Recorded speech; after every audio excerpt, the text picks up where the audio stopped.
Welcome to episode 17 of Speedcubing 101. I am Cube Mom, and at the time this episode publishes, we are 1 week away from the Rubik's World Championship 2025 in Seattle, Washington. Whether you will be there in person or joining in on the live stream, please make sure you set aside time July 3rd to 6th, 2025 to witness the largest WCA cubing competition to date. Today I have a shorter episode, but it's an important episode. Even the casual observer of speedcubing will notice that it's predominantly male. And I've invited Sarah Strong to talk about gender disparity in speedcubing. Let me introduce her first before we get into the conversation. The last episode, episode 16, was with Kevin Hayes. He called himself ancient in cubing because he has a 2009 WCA ID. Well, I'm not sure what we call Sarah because she has a 2007 WCA ID, so she's been competitively cubing longer than Kevin Hayes. I will have a future episode with Sarah where we learn about her journey in cubing. You'll hear in this episode that she talks about being back on the podcast, and that's because this was supposed to be the second episode of Sarah on the podcast, but we flipped it so that it's the first. She is a WCA delegate. She's also on the Quality Assurance Committee for the WCA. If you have heard of Sarah's Scube method, this is the Sarah that is behind Sarah's Scube method. Sarah has spoken on this topic of gender disparity in cubing at the Cubing USA Nationals 2023, so a couple years ago. If you tried listening to the recording of that seminar, the audio is terrible, and I even tried some audio magic to fix it. But in the end, actually, Sarah has taken the time to update this seminar, update the information, and also put a fresh recording on it. And I'm going to link to that in the show notes for you. But right now, let's hear from Sarah on the topic of gender disparity in cubing.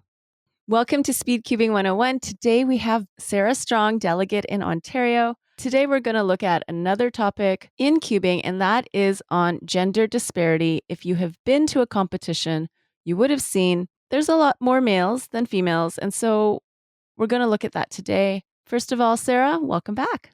Thank you for having me again.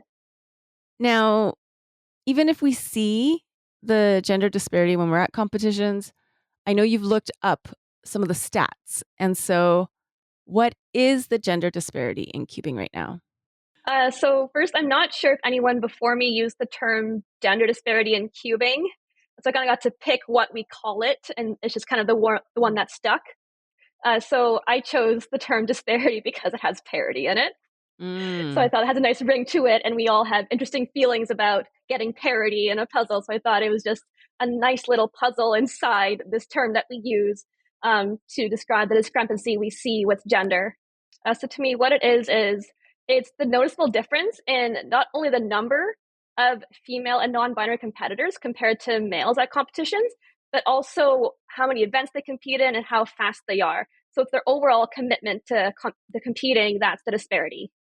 Okay, and so tell me, what are the actual numbers? So within the last 20-ish years of competing, it's been consistently between 8% and 12% of competitors who are female. And overall, it's just sub 10, it's 9.8%. And if we look at delegates, it's higher than that 10% threshold. So the percentage of females among delegates is actually better than the overall percentage of females who compete. And it's even higher among teams and committees. So last I checked, it was around 20%, which is very high, considering it's less than 10% overall. So I think the females who are really interested in cubing are more inclined to help out with teams and committees. And so I know you've looked into it. What are some of the theories on why this is? So I do have some ideas. So first, it's important to note that there's no scientific evidence supporting the idea that males are intellectually superior to females. So that's definitely not a reason.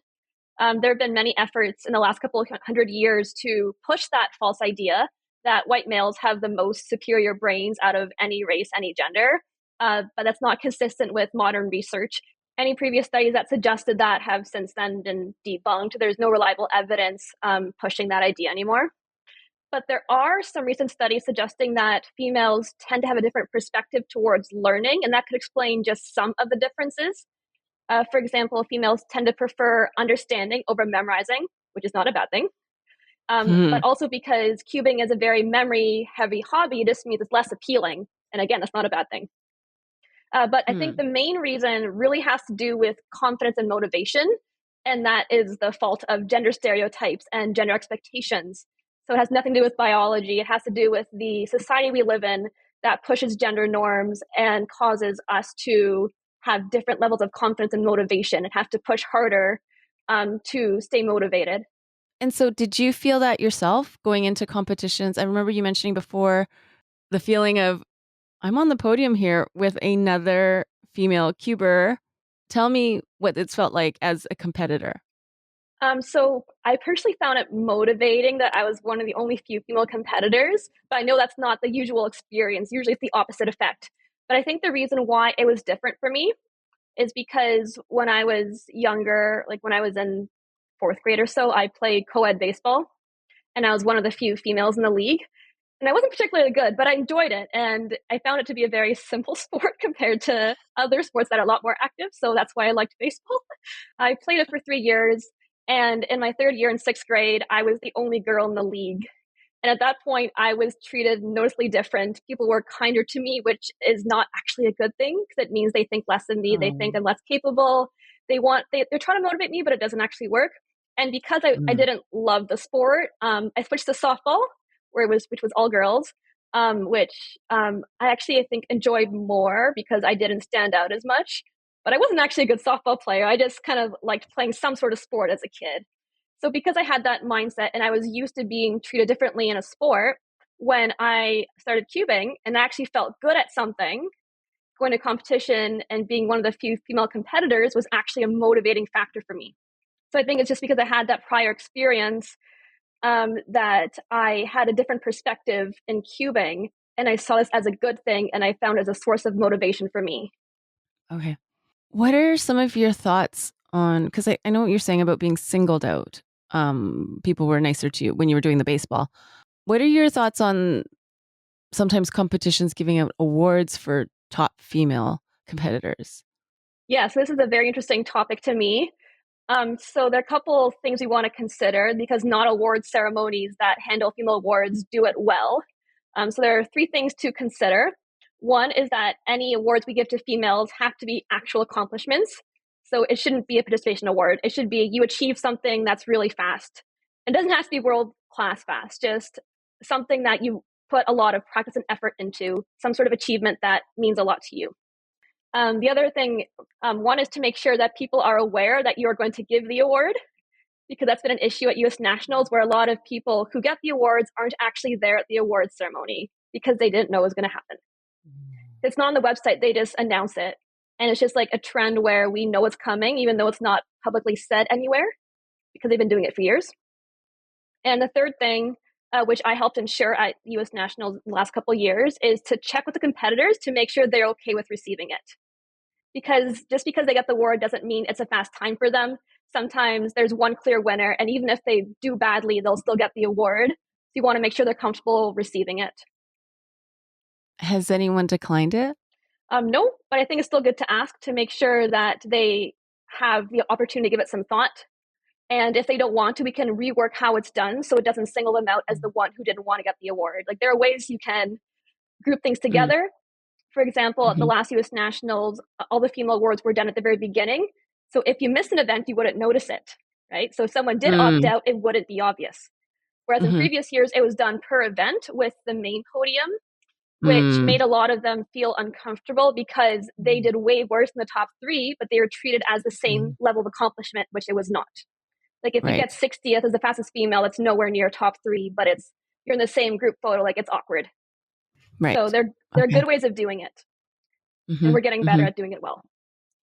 Yeah, that's very good information to have and to know. And so, who are some of the top female competitors in cubing? So I could list them, but I don't want to miss any. So instead, I'll lead you to a resource where you can find them. So if you go to the WCA website, at the very top, you can find results. and there's a drop-down menu for rankings, and there you can filter by gender. And then you can pick single, average, you can pick the event, and it'll tell you all the fastest female competitors in that event. And that's how you can find out who are the top female competitors. Awesome. Thank you. And so, what are ways we can support female cubers when we're at competitions? The biggest thing is to ensure that the competition is a welcoming environment for everyone. So just treating everyone kindly, not singling anyone out for any reason, because even if a female feels that they were treated well and are welcomed, if they witness anyone else not having the same experience, that will affect how they feel about coming back next time. So just being kind to newcomers, giving everyone a nice welcome when they come to the check-in desk, and having good conversations with them, asking them, hey, how'd it go today? Did you have fun today? And then finishing off with, see you next time. So for reasons I mentioned before, I think there's always going to be a disparity. It's never going to be 50-50, but that's not a bad thing. But if we want to improve retention, I think that would be the best way to improve overall representation of females at competitions. So I talked about female awards earlier. I think that only makes sense at large competitions when it's not clear who's actually going to get the awards, instead of it by default going to the same female every time, or the same like 2 or 3. Other things we can do is having group photos at competitions of female competitors when there's a noticeable number of them, similar to how a lot of competitions do newcomer photos to celebrate newcomers. If there's a lot of females, you can have a female group photo. Or even better, a no boys allowed group photo, because that also includes non-binary competitors and gender non-conforming competitors who also are marginalized by their gender at competitions. So we have group photos at US Nationals every year, and we're getting better at ensuring that everyone is aware what time the photo is, and the photo gets larger and larger every year. And of course, we're also including non-binary competitors to join our photo, and we brand it as no boys allowed. So as long as you're not male, you can join our photo. And so, Sarah, how do we attract more female competitors to competitions? So aside from having active measures to ensure that we're celebrating female accomplishments and doing things to make cubing welcoming, we can ensure that when we talk to female competitors who are not competing at check-in, that they know they are capable. So what I like to do is whenever I see a competitor come with their sister, I always ask, oh, are you competing too? I don't want to assume that they're not, even though statistically they most likely aren't, but I don't say that out loud. And if they say no, I say, that's okay. You can learn next time. Yeah, I find when I'm doing the check-in desk, I just say now, so who's competing today? Because it could be mom, it could be dad, it could be brother, sister, whoever. And that's sort of it's so, the person who is competing kind of gets to perk up and say that it's them. But yeah, I don't want to assume who it is just based on the looks. Yeah, I think that's the right idea. So even though it's most likely going to be the son and the family, just going with an open attitude that it could be anyone, even though it's most likely one competitor, you don't want to make that obvious that that's your assumption right away. So just saying, hey, who's competing is a great way of doing that. And also just making sure you talk to any daughters who are there, who are just there to watch, saying, you can do this too. It's not just for boys. And even giving some resources on how to solve if they need it. Absolutely. So there are some initiatives that we could participate in. For example, International Women's Day is every March. I forget what day. I think it's the 15th. It's the 8th. Oops. Oh. Okay. It's the anyway, someday in March. Clearly, we both don't know. I know it's in March because it coincides with Newcomer Month. Okay. So on that day, the WCA makes some special posts about female achievements in cubing. I actually made a video for Speedcubing Canada on International Women's Day. I gave a shout out to Wendy, who is a phenomenal cube mom and a fantastic volunteer at competitions. So doing things like that, where you're acknowledging that female competitors exist and giving nice shout outs here and there, is a really nice way of celebrating them. And then what are some resources for female competitors? Yeah, so there are different social media groups. There's one on Facebook, but the most common one right now is a Discord server. It's called Cubing, and then in brackets it says no boys allowed. This is invite only, so if you do want to join it, you can reach out to me. This is a server that was started by Eliza Pasha, and anyone who identifies as anything other than male is welcome to join, and I can send you an invite link if that applies to you. What else? What do you hope to see in the future for female competitors? I would like to see us break the elusive 10% barrier.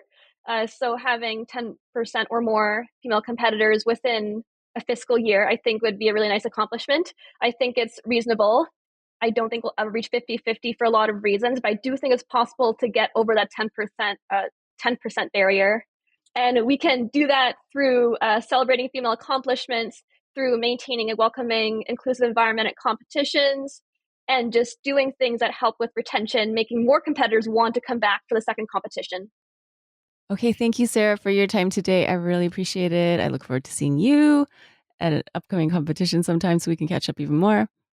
And thank you for what you've shared to help us to support female competitors and support new female competitors as well. Thanks for having me again. This was still fun.